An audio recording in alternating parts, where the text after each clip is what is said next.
Themes this year, the massive growth in digital advertising, rising to $6.8 billion in this last financial year and now representing 48% of all advertising revenues in Australia. So as traditional media continues to be squeezed out of the ad market, the Interactive Advertising Bureau is preparing for a more robust, I guess you could call it, digital ratings measurement currency. With a focus on the audience claims being made by some of the biggest online video publishers, the IAB is working on what it is calling the world's first viewability benchmark data. IAB Australia Chief Executive Vijay Solanki joins us now in the studio. Vijay, welcome. It's good to see you. Good to be here. It's been a big year. Let's just start with that number. I mean, it's hard to believe, $6.8 billion total online advertising market.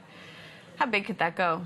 I think it will continue to grow as long as two things happen. As far as consumers are concerned, as they get deeper and deeper into digital, I asked the question of my colleagues and my peers, how many folk do you know that are using this less now than they were a year ago? Yeah, right. Question. And so as long as the consumer's there, and as long as next to that marketers looking to leverage digital, then it's up to the industry to come together and make that advertising happen for them. So. As I mentioned in that introduction, I mean, all the talk right now is about the likes of Facebook and Twitter and some of the other major players in this sort of alternative space, although it's becoming more mainstream, inflating viewer numbers. So what do you have to say about that? Well, look, I don't think it's appropriate for me to kind of comment on any individual companies, but what I will say is that we've pioneered over many years a very transparent and independent measurement system that we run through Nielsen, and that provides robust audience metrics every month. We launched that earlier this year, a new version of that, which runs on tablet, on a mobile, as well as desktop, and that will evolve again next year. A lot of the concerns about the video views, isn't it, which I think some people probably haven't understood from the start what a video view is compared to maybe traditional television ratings. Just talk to us a little bit about video views and their measurement. Look, we just this week announced a world-first benchmark study on the topic of viewability. And what we did is... And viewability is exactly... It's all about the ability of your ad to be viewed by a human. That's the metric that we're really trying to get behind. And we announced the results of a benchmarking study that showed real data for Australia. So now we know where we stand. As the IAB, we understand the importance of increasing viewability, and we're starting to now work more and more across the industry to champion the growth of viewability. And you mentioned that that's technology, that's a system that IAB in particular has brought to market, or what's the sort of plan for this? So the way it works is that we work with the measurement vendors.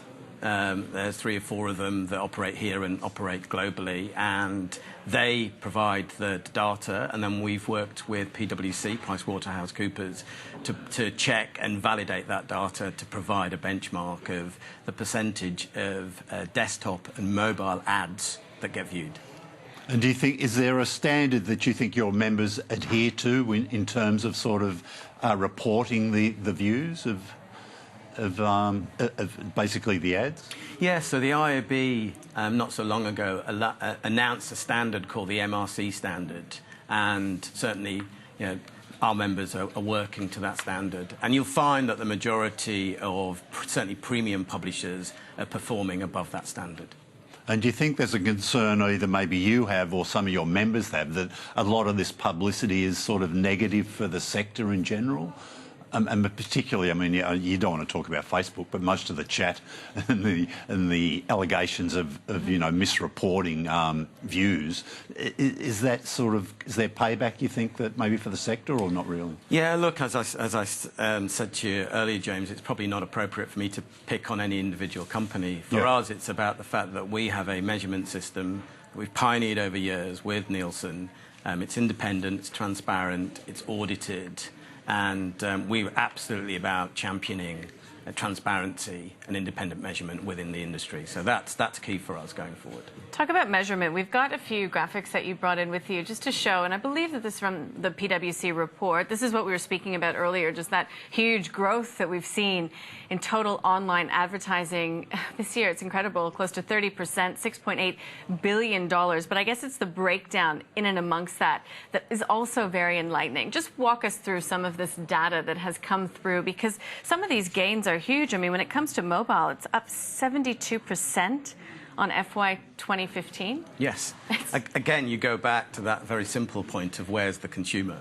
And as more and more Australians have got smartphones, consuming their more content and doing more things with their mobiles and with their smartphones, that creates advertising opportunities. And at the same time, marketers have realised those advertising opportunities. And I think that's driven the growth of both mobile and video specifically. I think they're two standout categories within this report.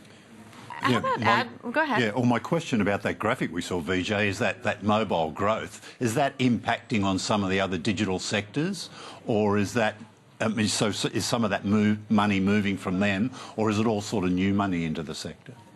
Well, as you can see, the total market has grown and all of those sectors are in growth. But I think we have seen that mobile and video specifically are the new places where, one, consumers want to play, and two, marketers are putting their investment.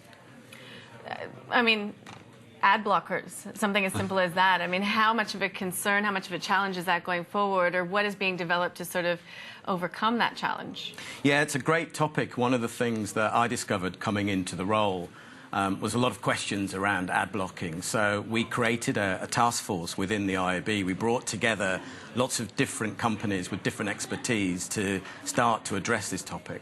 And one of the first things that we did was a piece of research for the Australian market, because there's been a lot of noise around, based on global numbers, but we produced some Aussie numbers.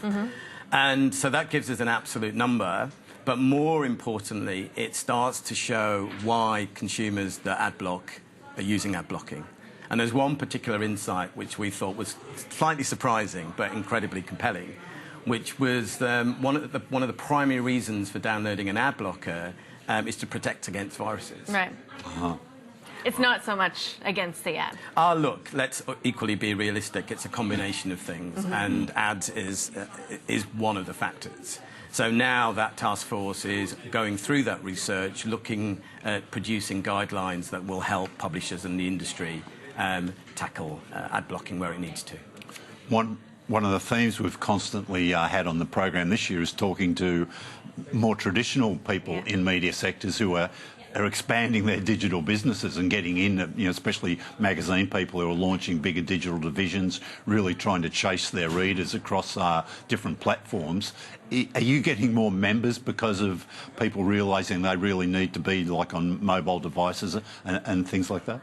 Yeah, look, as the IAB, fundamentally we stand for helping anyone that's in the digital industry navigate it and get the best out of it.